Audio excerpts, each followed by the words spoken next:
Shalom Bapak Ibu, sahabat Galilea yang diberkati oleh Tuhan Yesus. Saudara, senang boleh menjumpai Bapak Ibu dimanapun Bapak Ibu berada di hari yang baru. Saya percaya rahmat dan kasih setia Tuhan selalu baru bagi setiap kita.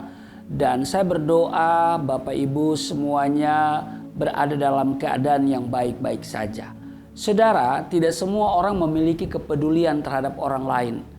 Terlebih di masa sekarang ini, masa-masa sukar karena pandemi COVID-19 yang belum berakhir dan entah sampai kapan. Saudara, kebanyakan orang cenderung egois dan mementingkan diri sendiri.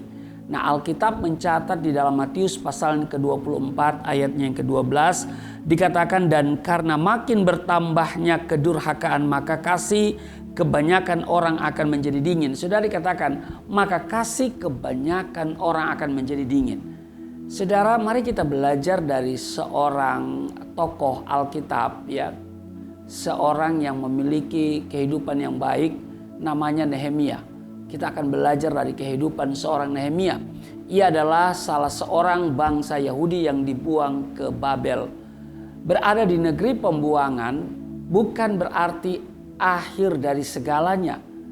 Saudara, Nehemia justru menjadi orang yang berhasil dalam karirnya ketika dia berada di pembuangan. Ia bekerja sebagai juru minum raja, suatu profesi yang tidak semua orang bisa dipercaya untuk mengerjakan tugas ini. Hanya orang-orang pilihan tentunya. Nah, kebanyakan orang jika sudah berhasil akan mudah lupa dengan asal usulnya, atau kemudian berubah menjadi angkuh atau sombong. Tetapi berbeda dengan Nehemia, saudara, ia masih teringat dengan saudara-saudara sebangsanya di Yerusalem dan dia selalu berdoa untuk mereka. Hal ini menunjukkan bahwa ia memiliki empati yang tinggi terhadap sesamanya. Begitu mendengar kabar bahwa saudara-saudaranya mengalami penderitaan berhubungan juga dengan tembok-tembok Yerusalem yang runtuh, hati Nehemia hancur berkeping-keping. Alkitab mencatat di dalam Nehemia pasal 1 ayatnya yang keempat dikatakan begini. Ketika ku dengar berita ini, duduklah aku menangis dan berkabung selama beberapa hari. Aku berpuasa dan berdoa ke hadirat Allah semesta langit. Saudara, mendengar kabar saudara-saudaranya yang ada di Yerusalem, dikatakan duduklah aku menangis dan berkabung selama beberapa hari. Aku berpuasa dan berdoa ke hadirat Allah semesta langit. Saudara, saya mau katakan begini, Tuhan sedang mencari Nehemia di akhir zaman, yaitu orang Kristen yang memiliki hati yang terbeban terhadap orang lain dan juga tentu bangsanya sendiri. Terbeban di sini bukan hanya merasa kasihan dalam hati tanpa berbuat sesuatu, tetapi mengasihi yang diwujudkan melalui perbuatan.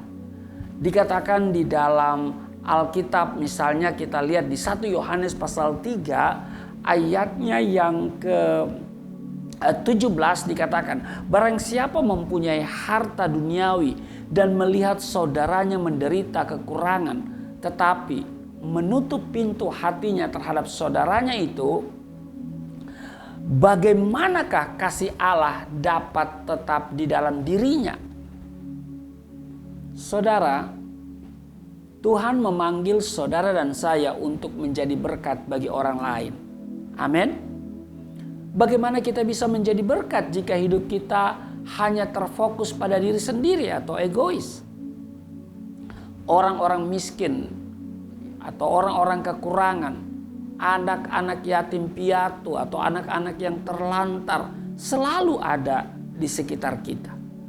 Mereka menunggu uluran tangan saudara dan saya, uluran tangan kita semua. Tidakkah kita tergerak untuk menolong mereka? Apalagi di masa-masa pandemi ini, saudara. Mungkin saudara berpikir, ya kita semua berada dalam masa-masa yang sukar. Saudara, memang kita semua berada di masa-masa yang sukar. Sebagai rakyat saudara juga mengalami hal-hal yang mungkin kehilangan pekerjaan, kehilangan income, kehilangan kesehatan mungkin, atau kehilangan orang-orang yang saudara kasihi. Pendeta-pendeta, hamba-hamba Tuhan kehilangan pelayanan, artinya juga kehilangan income. Tetapi kita semua tidak pernah kehilangan berkat Tuhan. Amin. Jangan kehilangan iman. Wah, itu berbahaya saudara ya.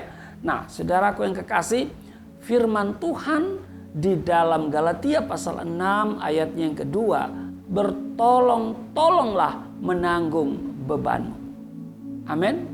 Nah, mari saudara kita memiliki empati kepada orang-orang yang ada di sekitar kita. Minimal kita berdoa bagi mereka.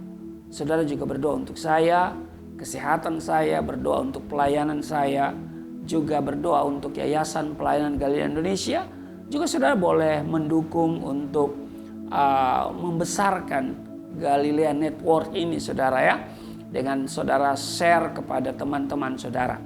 Dan saya percaya bahwa apapun yang saudara buat untuk memuliakan Tuhan, untuk pekerjaan Tuhan, untuk pelayanan bagi nama Tuhan Yesus, saudara pasti diberkati. Dan Tuhan tidak akan pernah berhutang, saudara. Dia akan melipat gandakan berkat yang saudara mungkin keluarkan untuk orang-orang di sekitar saudara, untuk pelayanan, untuk gereja, untuk badan misi, dan seterusnya. Percaya bahwa Tuhan sangat mengasihi, bahkan Tuhan Yesus memperhatikan apa yang saudara tabur untuk pekerjaan-pekerjaannya. Amin. Tuhan Yesus memberkati. Mari kita berdoa. Terima kasih Tuhan, biarlah kami seperti Nehemia yang memiliki empati kepada orang lain. Minimal kami bisa berdoa untuk mereka, dan Tuhan yang akan memberikan jalan keluar dengan cara Tuhan sendiri. Kalaupun kami memiliki kelebihan, pakai kami menjadi saluran berkat-Mu. Terpujilah Engkau Tuhan Yesus, berkati seluruh sahabat Galilea di mana saja mereka berada, berkati kesehatan mereka, berkati keuangan mereka, berkati rumah tangga mereka, berkati semua suami istri, anak-anak orang tua mereka. Terpujilah Engkau Tuhan. Kalau mereka sedang bekerja, Tuhan berikan promosi. Kalau mereka sedang berusaha atau sebagai seorang pengusaha, Tuhan akan mengembangkan ke kiri dan ke kanan. Tuhan terus buka keran berkat itu secara besar, sehingga setiap anak-anak Tuhan tidak akan kekurangan. Setiap kami semua bisa menjadi berkat bagi orang-orang di sekitar kami. Di dalam nama Tuhan Yesus, haleluya, amin.